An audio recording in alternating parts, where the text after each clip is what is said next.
శ్రీశైలం మల్లన్న హుండీకి భారీగా ఆదాయం సమకూరింది. శ్రీశైలం శ్రీ భ్రమరాంబ మల్లికార్జున స్వామి అమ్మవార్ల ఉభయ దేవాలయాలు హుండీ లెక్కింపు అక్క మహాదేవి అలంకార మండపంలో నిర్వహించారు.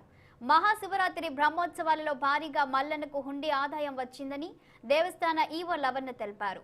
ఈ లెక్కింపు ద్వారా దేవస్థానానికి 5,11,94,935 రూపాయల ఆదాయం వచ్చిందన్నారు.